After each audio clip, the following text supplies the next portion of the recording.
Dios me los bendiga, Dios me les guarde grandemente. Sean todos cordialmente bienvenidos a este episodio número 7 bajo el tema Llamar a su nombre Jesús porque Él salvará a su pueblo de sus pecados.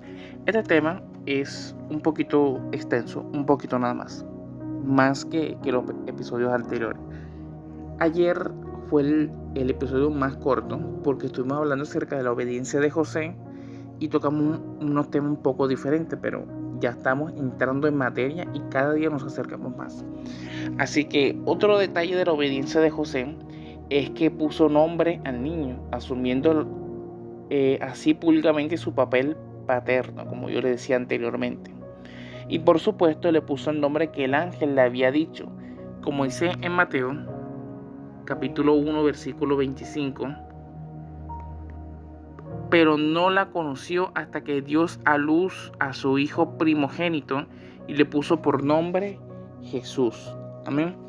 Notemos, hermanos, que en este pasaje el Señor Jesús recibe dos nombres. Jesús, que describe su misión como el Salvador de los hombres, y como dice en el versículo 23, he aquí una virgen concebirá y dará a luz un hijo y llamará su nombre Emmanuel, que traducido es Dios con nosotros. Amén. Así que Emmanuel, que significa Dios con nosotros, revelaría su naturaleza divina. Amén. Ahora bien, notemos que en este pasaje el Señor Jesús recibe dos nombres. Como le decía, Jesús, que describe su misión como Salvador de los hombres, y Emmanuel, que significa Dios con nosotros.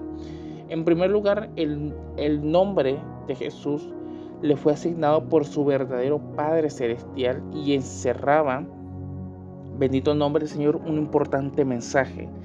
Jehová es salvación o Jehová salva. Amén, cualquiera de los dos. En realidad Jesús es la versión griega del hebreo Josué. Y este detalle es interesante porque Josué fue el designado por Dios para introducir al pueblo de Israel en la tierra prometida. Y era el reemplazo, por decirlo así, de Moisés. Amén. Inicialmente debería haber sido Moisés quien lo hiciera, pero fue descalificado por causa de su desobediencia.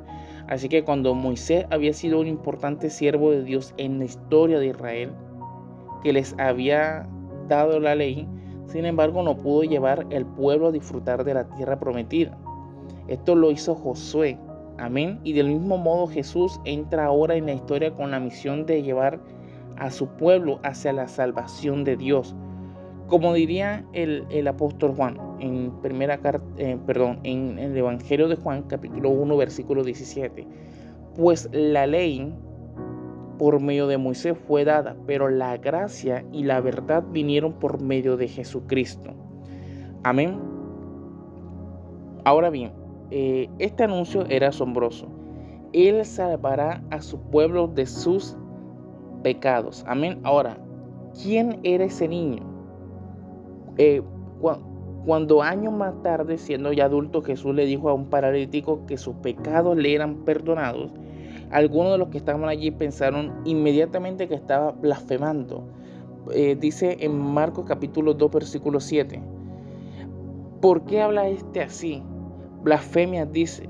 ¿Quién puede perdonar pecados sino solo Dios? Amén. Su razonamiento era correcto. Solo Dios puede perdonar los pecados del hombre. Por lo tanto, cuando el ángel anunció que Jesús salvaría a su pueblo de sus pecados, implícitamente estaba diciendo que el niño que estaba por nacer era Dios mismo. Amén. Pero esa salvación de los pecados creó un problema a los judíos que estaban esperando una salvación política y social. Cuando se dieron cuenta de que Jesús había venido a conseguir una salvación espiritual, se sintieron defraudados y por eso fue que le rechazaron.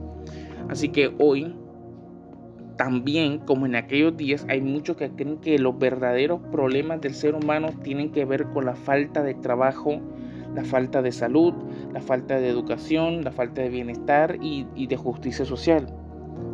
Pero no creen que el pecado sea un verdadero problema en sus vidas. Y este es como el pensamiento de la teología de la liberación. Amén.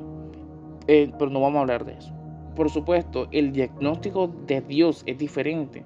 Desde la perspectiva divina, el pecado es lo que impide que el hombre pueda tener y disfrutar plenamente de todas esas cosas, y por eso era necesario que primero el Mesías salvara al hombre de sus pecados. Esto era lo principal. Amén. Por otro lado, afirma que Él salvará a su pueblo. Amén. Así que esto nos lleva a preguntarnos quién es su pueblo. Y sin duda los judíos que leyeran esta afirmación pensarían que era una referencia a Israel, que es el pueblo de Dios. Sin embargo, hermano, si continuaran leyendo el Evangelio de Mateo, verían que el Señor Jesucristo dijo que algunos que se querían pueblo de Dios serían excluidos del reino de los cielos, mientras que otros que no eran descendientes físicos de Abraham serían incluidos en el reino de los cielos. Y podemos verlo en Mateo capítulo 8, versículo 10 y verso 12 dice: Al oírlo Jesús se maravilló y dijo a los que le seguían: De cierto os digo que ni aún en Israel he hallado tanta fe.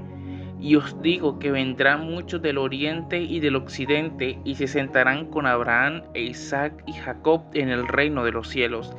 Mas los hijos del reino serán echados a las tinieblas de afuera. Allí será el lloro y el crujir de dientes. Amén. El factor determinante era la fe. Y por eso, siguiendo las enseñanzas de Jesús, los apóstoles llegaron a decir que Abraham es el padre de todos los que creen, sean judíos o sean gentiles.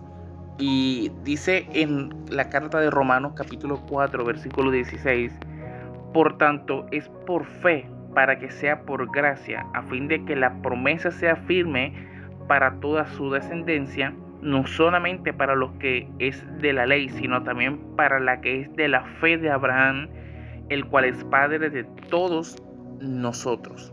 Amén. Y quiero terminar con esto. El Señor se refirió a este hecho cuando dijo que tenía también otras ovejas que no eran de ese redil, a las que también debía traer para que hubiera un solo rebaño y un solo pastor. Y dice en el Evangelio de Juan, capítulo 10, versículo 16: También tengo otras ovejas que no son de este redil, aquellas también debo traer, y oirán mi voz, y habrá un rebaño y un pastor. Amén. Por lo tanto, hermano, ya para finalizar, el pueblo al que Jesús había venido a salvar no puede ser identificado como ninguna raza o linaje. Aunque es cierto que en primer lugar vino a los judíos, pero no tiene que ser así. Amén. Así que vamos a dejarla hasta aquí. En el próximo episodio, el 8, Dios mediante, vamos a estar hablando acerca del tema conforme a las Escrituras. Amén. También un tema un poco extenso, vamos a tocar más citas bíblicas, pero Dios mediante vamos a entrar en el nacimiento de Jesucristo. Amén. Así que Dios me lo bendiga y Dios me le guarde grandemente.